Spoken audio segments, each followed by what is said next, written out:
ค่ะ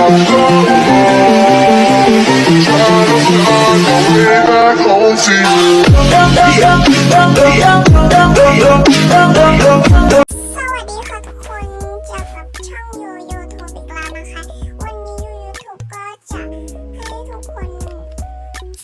รับไอเดียของพี่นะคะคือบ้านที่อยู่ทะเลนี่ก็คือดูเร็วมากเหมือนกับอาร์เรนเจอร์ของนั้นนะที่วิ่งเร็วอ่ะโอ้เร็วมากจะพูดอะไรไม่ทันเนี่ย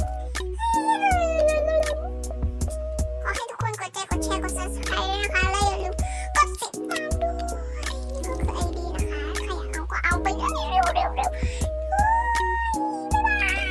คนเหนื่อยช่วยด้วยใครชอบคลิปนี้อย่าลืมกดไลค์กดแชร์กด subscribe ด้วยนะคะและอย่าลืมกดติดตามด้วยแล้วก็กระดิ่งด้วย